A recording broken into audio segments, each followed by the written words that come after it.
qué lindo, tiene ritmo. Muy lindo. Polenta. Sí, yo la venía escuchando Me gusta mucho desde la mañana y la la verdad 10 que sí. de Argentina. Me gusta mucho ese eslogan. La 10 de Argentina me gusta mucho.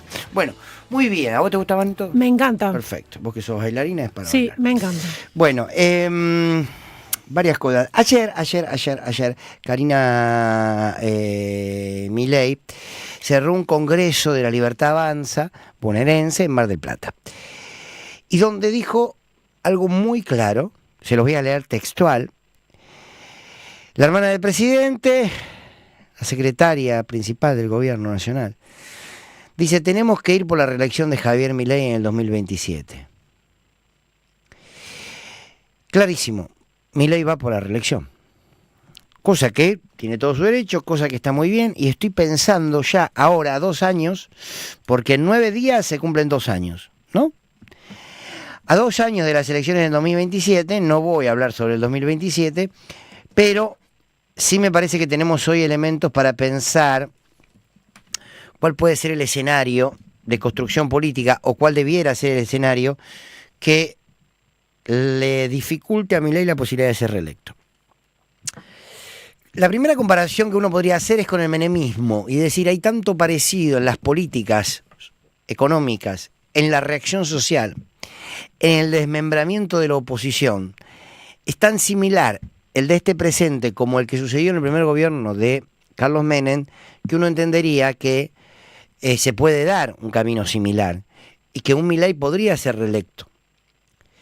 ¿Por qué? Porque todo lo que nosotros decimos de esta Argentina partida y de esta porción de la Argentina que realmente está viviendo cada vez peor, también sucedió con el menemismo.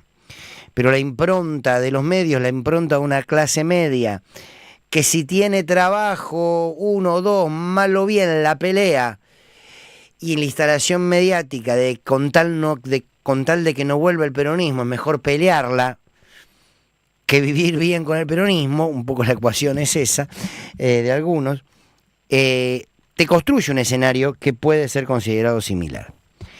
Ahora, también lo podríamos comparar con el gobierno de Macri, que tuvo unos 2 primeros años donde había recorte, donde había ajuste, donde había persecución política, donde gana las elecciones de medio término también, y 2 años después pierde. Elementos para analizar un montón, por supuesto no los vamos aquí a abarcar todos.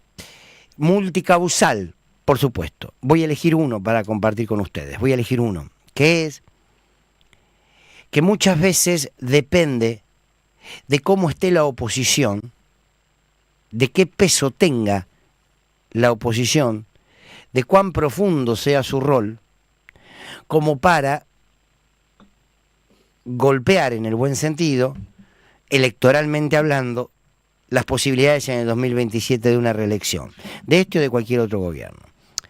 Durante el menemismo, la oposición en el primer gobierno de Menem estaba quebrada.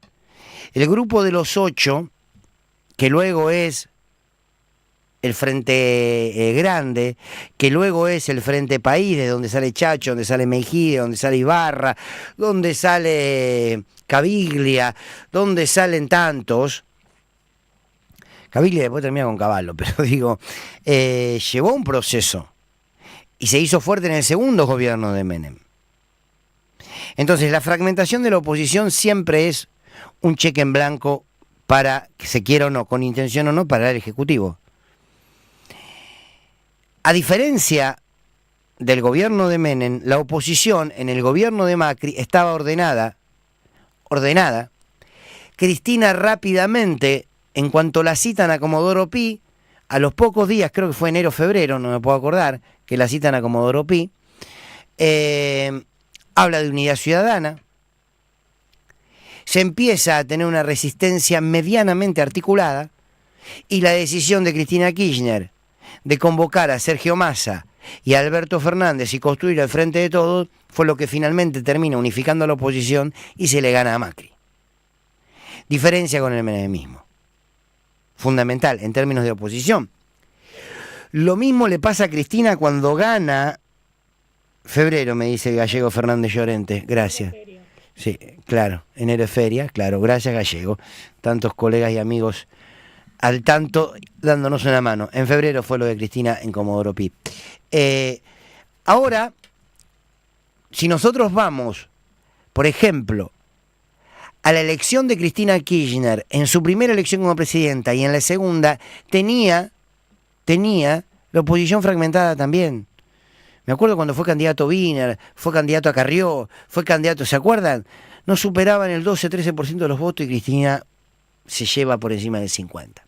Con la coyuntura propia, la muerte de Néstor, la resultante de 2 gobiernos muy buenos, o sea. Entonces, yo creo que nosotros nos tenemos que detener ahí. El gobierno no va a cambiar ni sus políticas, ni sus dichos, ni sus vínculos internacionales. La situación económica no va a mejorar. Podrá tener momentos donde no haya tanto oleaje, pero no va a cambiar. Digamos, es tectónico lo que está pasando en este gobierno. Lo que se está quebrando es en el fondo del mar. En algún momento se va a transformar en un enorme tsunami que se va a llevar puesto todo. Que no quiero decir conflictividad social, puede ser en términos de los votos. Pero ya sabemos cuál es el movimiento tectónico del capitalismo o este modelo neoliberal que se está aplicando. Está clarísimo. Entonces, lo que nos tenemos que preguntar es cómo se conforma una oposición de verdad. Una oposición articulada en lo político, que exceda, pero que tenga como centralidad al peronismo, pero que lo supere en términos de ir a buscar, en términos de conformación de poder. Se necesita no decirle a Kicillof, se me ocurre, Kicillof es claramente el nombre que muchos apoyan y entienden que es el candidato, no con un acuerdo 3 meses antes de los distintos sectores del peronismo diciéndole, sé Kicillof sos vos. No, es la construcción desde ahora, no de un candidato, sino de una plataforma política, donde tengan presencia, decisión, debate, escucha, desde un intendente hasta un gobernador ante los liderazgos de los partidos. Entonces, ante el claro pedido de Karina Milei a su gente, tenemos que ir por la reelección de Javier Milei en 2027, de este lado debiera ser, señores, tenemos que construir un acuerdo político profundo frente a la sociedad para que en el 2027, la reelección de Milei haya sido solo una intención de 2 hermanitos en fuga. Hasta las 6 de la tarde, escucha